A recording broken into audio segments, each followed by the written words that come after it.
السلام علیکم، میں ہوں تہمینہ شیخ۔ گجرانوالہ سے دل چیر دینے والا ایک واقعہ جو آج کے ویلاگ میں آپ کو رپورٹ کرنے جا رہی ہوں۔ سب سے پہلے یہ تصویر دیکھیں جو آپ کو اپنی اسکرین پر نظر آ رہی ہے۔ اس کا نام شعیب ہے۔ اس کی شادی ہوئی اور شادی ہوئی کو صرف دوسرا دن ہے کہ اس کو گولیاں مار کر قتل کر دیا گیا۔ ایک یا دو نہیں لگی، غلطی سے نہیں لگی، کسی کو مارنی تھی لگ اس کو گئی، ایسا نہیں ہے، پورے 6 مارے گئے اور 6 کی 6 اس کے سینے میں اتاری گئیں۔ نفرت کی انتہا اور قتل کرنے کا جنون یہ تھا کہ تسلی کی ہے کہ ایک دو سے کہیں بچ نہ جائے، 6 کی 6 مارو۔ یہ شادی والا گھر تھا، ابھی شادی کو صرف 2 دن ہوئے، مہمان بھی یہاں پر موجود تھے اور چھوٹی چھوٹی کچھ رسمیں ابھی جاری بھی تھی۔ شادی کے کپڑے، شادی کی لائٹس جو گھر پر لگی ہوئی تھی اب بھی لگی ہوئی تھی۔ یہ گھر شہنائیاں، جشن، خوشیاں، یہ سب کچھ ماند پڑ گیا اور ماتم ہونے لگا اس گھر میں۔ رونے دھونے، آہیں، سسکیاں اور بین یہ سب گونجنے لگا۔ اب جناب بہت سے سوالات جنم لیتے ہیں، قاتل کون ہے؟ کیوں قتل کیا؟ وجہ انات کیا ہے؟ کیا کوئی خاندانی دشمنی، کوئی دوست، کوئی رشتہ دار یا پھر کوئی لڑکی کا چکر ہے کیا؟ گجرانوالہ کی تحصیل ہے نوشہرہ ورکا اور نوشہرہ ورکا میں جناب چاند کالونی، وہاں پر یہ فیملی رہتی تھی۔ ان کے والد محترم کا نام ہے ریاست علی۔ ریاست علی کے 4 بچے ہیں، 3 بیٹے اور 1 بیٹی۔ بیٹی سب سے چھوٹی ہے، سب سے بڑا بیٹا شعیب ہے، اس کے بعد نمبر آ جاتا ہے سمیر علی کا، اور تیسرے نمبر والا بیٹا ہے زبیر، اور چوتھے نمبر پر آتی ہے بیٹی۔ اب ریاست صاحب جو ہیں وہ بڑے ایک ہینڈ ٹو ماؤتھ اور شریف ترین آدمی۔ اب ریاست صاحب بھی یہ چاہتے تھے کہ میرے بچے ترقی کریں، خوشحال ہوں، پھلیں پھولیں، تو ریاست صاحب نے پائی ساری زندگی جو جوڑ کے رکھی تھی اس پائی کو، جمع پونجی کو نکالا اور اپنے سب سے بڑے بیٹے شعیب اس پر لگایا، اسے دبئی بھیجا بہتر روزگار کے لیے۔ شعیب نے جا کے دن رات محنت کی، شروع میں تو بہت مشکل ہوئی اور پھر جب رنگ لگنے لگا تو ایسا رنگ لگا کہ یہ بڑے ہی خوشحال اور کھلے ڈلے پیسے کمانے لگا۔ شعیب نے پیسے پاکستان گجرانوالہ جب اپنے والد کو بھیجنے، والد کے دل سے اور دعا نکلنی، والد صاحب دعائیں دیتے رہے، شعیب کو رنگ لگتے رہے۔ پھر اس کے ساتھ ساتھ شعیب نے وہ جو گھر تھا ان کا گجرانوالہ کا، اس میں رینوویشن کی، اس کو رنگ شنگ، اس کی ڈنٹنگ پینٹنگ، جو کام ہونے والے تھے وہ کروائے۔ اور اب سمیر جو دوسرے نمبر والا بھائی ہے، شعیب نے سوچا کہ کیوں نہ سمیر کو بھی بلا لوں اور اس کی بھی زندگی سیٹل ہو جائے گی، تو سمیر کے لیے بھی کوشش کرنی شروع کی اور پھر سمیر کو بھی اپنے پاس دبئی بلا لیا، سپورٹ کیا۔ بڑا بھائی تو تھا ہی، بڑے بھائیوں کا حق بھی پورا ادا کیا اور اس کو خوب سپورٹ کیا۔ جہاں ڈانٹنا ہوتا تھا وہاں ڈانٹتا تھا، جہاں کام پر اسٹرک کرنا ہوتا تھا اسٹرک کرتا تھا، جہاں محبت کی بات آتی تھی تو بے تحاشا دیتا تھا۔ اور سمیر کو بھی اللہ نے بڑی جلدی رنگ لگا دیے اور سمیر بھی ویل سیٹلڈ ہو گیا۔ اب یہ دونوں بھائی دبئی میں ویل سیٹلڈ ہو گئے۔ تیسرا زبیر، شعیب نے پھر سے ایک مرتبہ اپنے سب سے بڑے بھائی ہونے کا کردار خوب نبھایا۔ زبیر کو پیسہ شیسا لگا کے، معاملات سیٹل ڈاؤن کر کے، ڈاکیومنٹیشن کمپلیٹ کر کے سعودی عرب بھجوایا تاکہ یہ وہاں پر اپنا کام شام کرے۔ اور پھر زبیر بھی کچھ ہی دیر میں سعودی عرب میں ویل سیٹلڈ ہو گیا، وہ بھی وہاں پہ اچھے خاصے پیسے کمانے لگا۔ تینوں بیٹے باہر اور تینوں کے تینوں باپ کو پیسے بھیجتے تھے۔ دن ایسے بدلے کہ باپ کو ٹھنڈ پڑتی تھی، روز اللہ کا شکر ادا کر کے سوتا تھا۔ شعیب کے جو والدین ہیں وہ اب یہ چاہتے تھے کہ سارا کچھ ہو گیا، گھر بار بن گیا، بچے میرے سیٹل ہو گئے ہیں، اب ہم شعیب کی شادی کرتے ہیں واجے گج کے۔ تو والد صاحب نے کہا شعیب یار اب تیری شادی کرتے ہیں، بڑی محنتیں کی ہیں تو نے، ہم نے بڑا سروائیول کیا ہے، اب صحیح خوشیاں منانے کا ٹائم آیا ہے، سکھوں کا ٹائم آیا ہے، یہی ٹائم ہے، تیری شادی بھی ہونی چاہیے۔ تو مجھے بتا تجھے کوئی لڑکی پسند ہے؟ اگر تو کوئی لڑکی پسند ہے تجھے تو یار بتا مجھے، میں جا کے رشتہ لے کر آتا ہوں۔ دوستوں کی طرح سے اب ان کو پوچھ رہے ہیں، کہتے ہیں نہیں ابا میرے پاس کہاں سے آئی لڑکی، مجھے کوئی لڑکی ایسی نہیں ہے جس کے ساتھ میری کوئی انڈرسٹینڈنگ ہو، کوئی پسند ہو، آپ خود ہی دیکھ لیں رشتہ، جو آپ دیکھیں گے میں اس پر ہاں کروں گا اور مجھے وہی پسند ہوگی۔ باپ کو اور ٹھنڈ پڑی اور اچھا لگا، اور پھر باپ نے اور ماں نے مل کر والدین نے اس کا رشتہ ڈھونڈنا شروع کیا، کبھی کہیں کبھی کہیں۔ اور پھر ایک فیملی تھی تو وہ آؤٹ آف فیملی، یعنی خاندان میں نہیں تھی، باہر تھے خاندان سے، لیکن وہ فیملی ان کو بھا گئی، اچھی لگی، لڑکی دیکھی، بات چیت کی اور لڑکی کے والدین سے کہا کہ ہمیں آپ کی بچی پسند ہے، اب یہ ہماری بیٹی ہے۔ ہاتھ پر کچھ پیسے رکھے اور منہ میں مٹھائی ڈالی اور منہ میٹھا کیا۔ لڑکی والے جو ہیں انہیں بھی لڑکے والے بہت پسند آئے۔ ایک تو شریف لوگ ہیں، کوئی جھگڑا نہیں، کوئی تماشا نہیں ہے، سیٹلڈ لوگ ہیں، لڑکا باہر ہے، کھلے پیسے کماتا ہے، تو اور لڑکی والے آج کے دور میں کچھ نہیں تلاش کرتے۔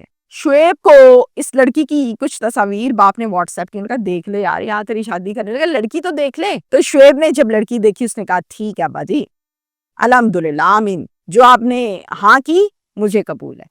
اور پھر دونوں فیملیز نے بیٹھ کر آپس میں اس شادی کے لیے کچھ ڈیٹس سلیکٹ کرتی۔ وہ ڈیٹس رکھی گئیں جناب 23، 24، 25۔ 23 کو مہندی یعنی جمعرات والے دن، 24 کو بارات یعنی جمعے والے دن، اور 25 کو ولیمہ یعنی کہ ہفتے والے دن۔ یہ تینوں بھائی میں نے آپ کو بتایا کہ ملک سے باہر ہیں، 2 دبئی اور 1 سعودی عرب۔ اب تینوں نے پاکستان آنا تھا تو شادی ہونی تھی، تو شعیب نے زبیر سے کہا زبیر چل یار پاکستان چل چھٹی لے کے، اور پاکستان جا کے گجرانوالہ میں دیکھ امی ابو نے کیا کیا لیا ہے کیا نہیں لیا، جو رہ گیا وہ لے اور مجھے بتا پیسے کتنے بھیجنے ہیں، جو بھی ذمہ داری ہے ساری تو نے پوری کرنی ہے، یہ کپڑے جوتے کی، زیور شیور کی، گھر بار کی۔ زبیر نے کہا جی بھائی۔ زبیر نے چھٹی اپلائی کی، چھٹی ملی، اور پھر زبیر پاکستان گجرانوالہ واقعی آ گیا، اور آ کر ماں باپ کے پاس بیٹھا، ملا، دعائیں لی اور کام شروع کیا۔ 11 دن پہلے 12 اکتوبر کو شعیب جس کی شادی ہے اور دوسرے نمبر والا سمیر، یہ دونوں بھی پاکستان گجرانوالہ آ گئے۔ اب جناب سب سے پہلے شعیب نے کہا لاؤ بھائی لاؤ، شیروانی کون سی ہے میری وہ دکھاؤ، میں سیٹ کرتا ہوں، کلر دیکھتا ہوں کون سا اچھا ہے۔ بڑا خوش ہے لڑکا، شیروانی دیکھی، میچنگ خصہ، پھر اس کے ساتھ مفلر، پھر اس کا کلا شلا، تمام لوازمات اس کے پورے کیے۔ 23، 24، 25 کو جشن کے ساتھ، بینڈ باجوں کے ساتھ، دھوم دھام کے ساتھ اپنی دلہن کو لے کر گجرانوالہ اپنے گھر میں لے آیا۔ 2 دن کے بعد 27 اکتوبر کو رات 8:30 یعنی 8:30 بجے 2 لڑکے ان کے گھر کے دروازے پر آئے اور انہوں نے بیل دی۔ سمیر دروازے پر گیا، دروازہ کھولا، پوچھا ہاں جی، کہتے ہیں ہم شعیب کے دوست ہیں، شعیب سے ملنے آئے ہیں، شعیب کو تو بھیجیں، بتائیں عثمان آیا۔ اب یہ دونوں نے ماسک پہنے ہوئے ہیں، دونوں بائک کے اوپر، اور بائک سے اترے نہیں ہیں، بائک پر بیٹھے ہوئے۔ سمیر کہتا ہے اچھا ٹھیک ہے، اندر جاتا ہے، جا کے شعیب کو کہتا ہے بھائی جان باہر نہ کوئی عثمان آیا آپ کو ملنے، کہتا ہے میں دوست ہوں۔ شعیب کہتا ہے اچھا۔ شعیب فوراً سے دروازے پر جاتا ہے، ابھی دروازے پر پہنچا ہی تھا، مہلت نہ ملی، سیکنڈ نہیں گزرا کہ پورے 1 2 3 4 5 6 اس کے سینے میں اتار دی گئی، اور پھر مار کر یہ لوگ اسی ٹائم اسی بائک پر فرار ہو گئے۔ مہلت نہ ملی کہ کوئی آواز بھی نکالے، جب کی آواز آئی تو گھر والے سارے بھاگے باہر، دیکھا شعیب خونوں خون تڑف رہا ہے، زمین پہ گرا ہوا ہے۔ اب انہوں نے وہاں پر 1112 کو کال نہیں کی ہے کہ وہ آئیں، اتنی دیر انتظار کریں۔ انہوں نے کیا کیا، سمیر نے فوراً سے بائک نکالی، زبیر نے بھائی کو گود میں ڈالا، بائک پر بیٹھا، بھاگے اسپتال، THQ پہنچے، اور جا کر جب چیک اپ کروایا تو ڈاکٹرز نے کہا معذرت ہی کر سکتے ہیں، یہاں لانے سے پہلے ان کی ہو چکی ہے، یہ فوت ہو چکے ہیں۔ قیامت برپا ہو گئی ہسپتال میں۔ ان دونوں بھائیوں نے جب دیکھا کہ ہمارے گود میں شعیب اور شعیب ہمارے میں نہیں ہے، پولیس وہاں پر آ گئی، والدین پہنچ گئے، کوہرام برپا ہو گیا، اور پھر نوشہرہ ورکا پولیس اسٹیشن میں ایک FIR درج کی گئی جس کا مدعی بنا سگا باپ یعنی کہ والد، اور جناب یہ پرچہ نامعلوم پرچہ درج کیا گیا، جس پر پولیس نے پوچھا والد سے آپ کو کسی پر شک ہے، کسی نے کیا ہے کوئی معاملہ، کسی کا نام بتانا چاہتے ہیں، ہم انویسٹیگیٹ کرتے ہیں، کہتے ہیں نہیں کوئی نہیں ہے، میرے بچے تو 10 سال سے پاکستان میں ہی نہیں ہیں، یہ تو باہر ہوتے ہیں تینوں، ان کی کوئی دشمنی نہیں ہے، کوئی جھگڑا نہیں ہے، کسی سے لین دین نہیں ہے، کوئی لڑکی کا چکر بھی نہیں ہے، یہ ایسے بیبے بچے تھے میرے، یہ ایسے فرمانبردار بیٹے ہیں، ایک تو نہیں رہا باقی 2 فرمانبردار ہیں، یہ بھی بڑا فرمانبردار تھا جو دنیا سے گیا ہے، اسی نے تو پورے خاندان کو سیٹل کیا، باپ بیچارہ اچھائیاں بتا بتا کے رو رہے اور وہ کیا کر بھی کیا سکتا تھا۔ سمیر یہ کہتا ہے کہ یہ جو دونوں لڑکے آئے تھے، ان دونوں کو میں نے پہلے کبھی نہیں دیکھا، نہ گھر پہ، نہ محلے میں، نہ شادی میں کہیں ان کو دیکھا، دونوں نے اپنے چہروں پر ماسک پہنے ہوئے تھے، مجھے کیا پتا، انہوں نے کہا کہ جی بلاؤ شعیب کو، اس کے دوست ہیں، میں نے بلا دیا کہ ایسا ہی ہوتا ہے روٹین میں۔ دونوں کی عمریں بھی کوئی 25 سے 30 سال ہوں گی، اس سے زیادہ عمریں بھی نہیں ہیں۔ ہاں میری بہن نے مجھے یہ بتایا ہے کہ یہ دونوں 26 اکتوبر کو بھی آئے تھے اور آ کر انہوں نے پوچھا تھا بھائی کا، بھائی گھر پہ نہیں تھا تو یہ واپس چلے گئے۔ زبیر کہتا ہے پورے راستے میں بھائی کو جب میں نے اپنی گود میں ڈالا ہوا تھا، تڑف رہا تھا، کہتا تھا مجھے بچا لے، مجھے بچا لے، مجھے بچا لے، مجھے بڑی تکلیف ہے، مجھے بچا لے۔ ظاہر ہے جس کو 6 لگی ہوں اس کو تکلیف ہی ہوگی، بیچارہ کیسے بولے گا۔ فیملی یہ کہہ رہی ہے کہ ہم بھی اپنے طور پر چھان بین کر رہے ہیں کہ آخر کس نے ہمارے بیٹے کو قتل کیا ہے۔ پولیس ہمارے ساتھ کانٹیکٹ میں ہے، کوآپریٹ کر رہی ہے، کام کر رہی ہے، ہمیں پولیس سے کوئی مسئلہ نہیں ہے۔ ہم بھی انتظار میں ہیں، جو ہم کر سکے ہم بتائیں گے، جو پولیس نے کیا وہ بتائیں گے، اور پھر شعیب کے قاتلوں کو ضرور گرفتار کیا جائے گا۔ البتہ ہم کبھی بھی کسی پر ناجائز الزام نہیں لگائیں گے، نہ کسی کا غلط نام لیں گے۔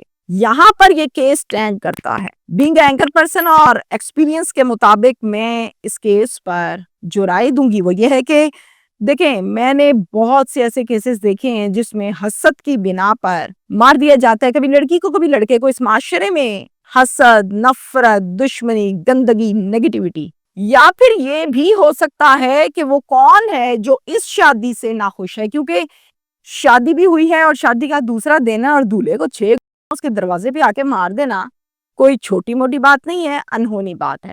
تو وہ کون سا شخص ہے جو اس شادی سے بڑا ناخوش ہے؟ وہ شخص لڑکی والوں کی فیملی سے بھی ہو سکتا ہے، اور وہ شخص لڑکے والوں کی فیملی سے بھی ہو سکتا ہے۔ اب اس بات کی چھان بین مجھ سے بہت بہتر پولیس کرے گی، چونکہ پولیس کا کام ہے، اور وہی اتھینٹک اور پراپر تصدیقی خبر ہوگی جس پر پولیس بات کرے گی۔ انتظار کرتے ہیں کہ کب، کہاں سے اور کتنی تعداد میں قاتل پکڑے جاتے ہیں، اور پھر ماں کو صبر آتا ہے کہ انہوں نے مارا تھا میرے بیٹے کو، ہاں یہ پکڑے گئے۔ شکریہ۔